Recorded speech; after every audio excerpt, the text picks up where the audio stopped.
Friends, welcome back to social studies. Yes, what all we studied about previous class? We studied about decline of the Mesopotamian, right? Yes. Now we'll see about Egyptian, which suits to the northeast corner of Africa. Yes. Not only that, a larger river is Nile flow through our country. See, whichever we see in green color, those is nothing but a larger flow of our country. The ancient Egyptian lived along the bank of a river Nile in Egypt. Farmer first selected in Egyptian along with the Nile around 3500 BC. Egypt is mainly a hot desert and receive a little rainfall. Yes, Egypt is especially the hot desert. Okay, it will receive a very little rainfall, that without Nile. Okay, the area would be a desert. That's why Egyptian is called as gift of a Nile. Why we'll call that Egypt the gift of a Nile? Because it is a full of a hot desert. It won't get a little also rainfall. Without a Nile, the area would be a desert. That's why we called as Egypt. Okay, yes. Next, everybody open your page number 22. In that we'll see Egyptologists have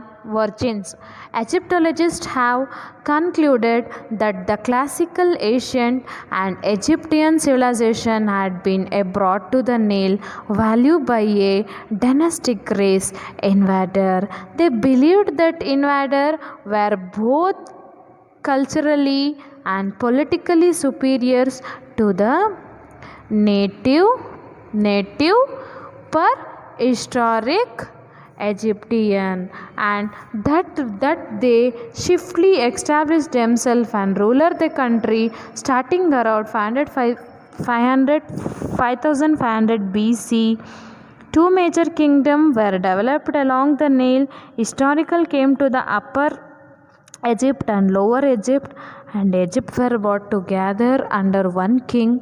One ruler is known as King Namar, sometimes called Menes, and this is recognized as a beginning of the Egyptian civilization. It is nothing but, see, that Egyptologists have a connected to the classic Asians. Of which all those Asian, it is nothing but it brought that Nile value through by dynastic race of invaders. Okay, as well as they believed that the invaders were both culturally and politically, as well as the superior of the native prehistorical Egyptians.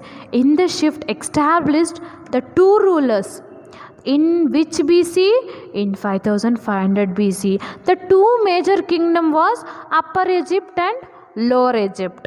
The both brought together, they combined together. Okay, that Upper and Egypt and Lower Egypt, they both combined together and they came under one ruler, that is known as King Narmer. Okay, as well as this is recognized as beginning of the Egypt civilization. Okay, now we'll see what all the town planning. Generally there was a little town planning, and what little there was looked at the bite, like their hieroglyphy of a city, the houses arranged rather appraisal around the crossing of two major roads, but in the number of cases attempt at the planning seems to have been made, especially in the walled cities. Is actually what happened in the town planning, which all that it was. Can we see this picture? We are getting those ideas, right?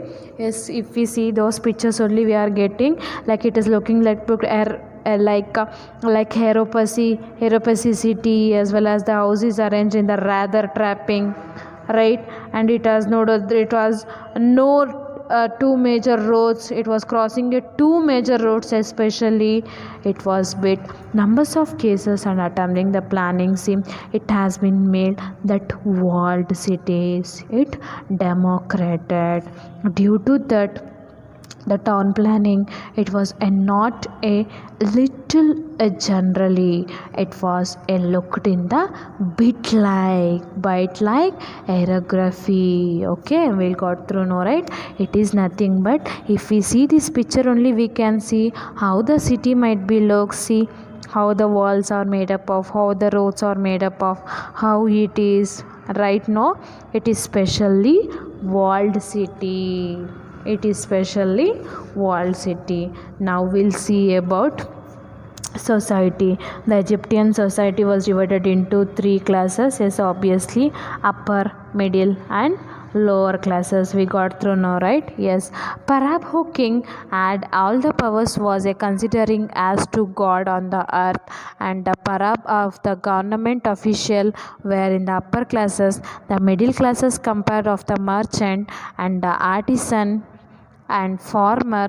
They lived in a comfortable life, but the life of the lower classes were hard. Slaves were the lower level of the society, where they were the mostly prisoner of the war. The ancient Egyptians placed a great deal of emphasis on family life. The father was the head of those family.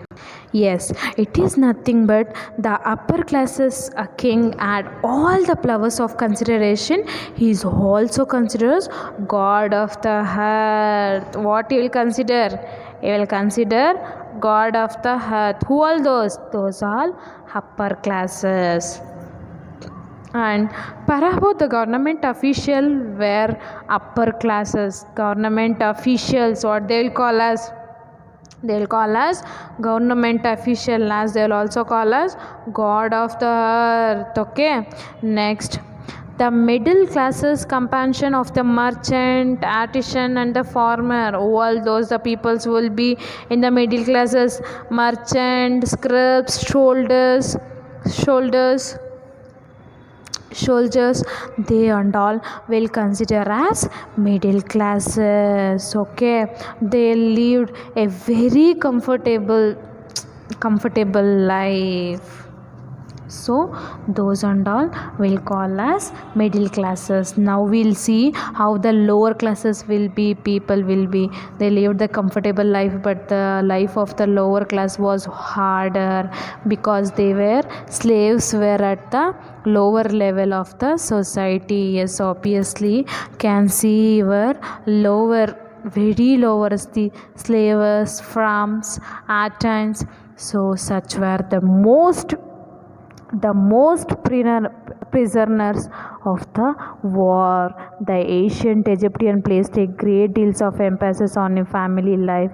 The father was the head of the family. Yes, obviously in our family, how there is one head will be, right?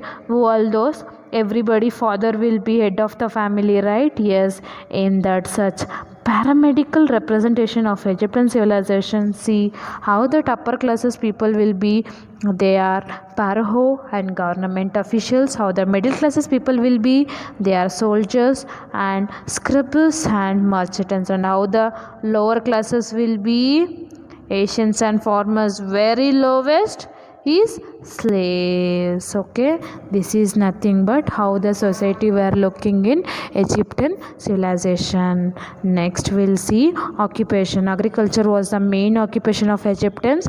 The fertility nail value has improved in irrigation system meant that Egyptian could grow a wide variety of crops throughout the year. Wheat, barley, onion, peas, cotton and fruit vegetable were the chief crops grown. Fishing, poultry, carpentry, masonry work, weaving, etc. were other important professional.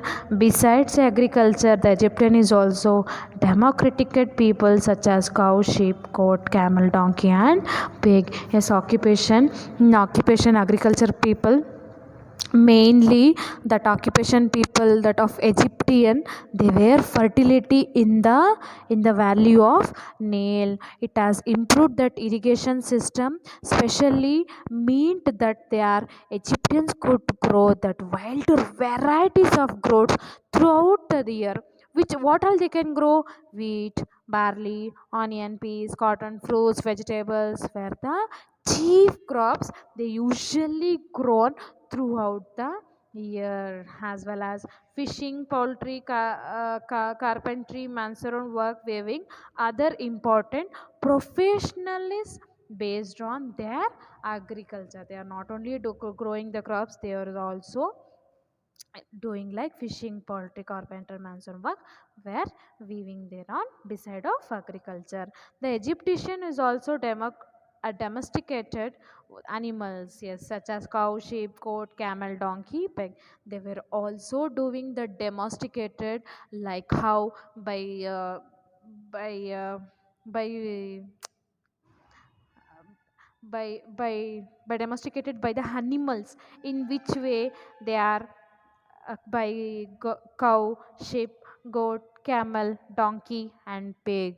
They also they also they are also leading their life as they was also doing that another job, like keeping that cows, cattle, sheep, cattle, goats, cattle, camels, donkeys, pigs, etc. Camel, donkeys, and pigs, etc. Next, we'll see at the next class about art and crafts. Okay, anyway, students, bye. Meet you up at next class.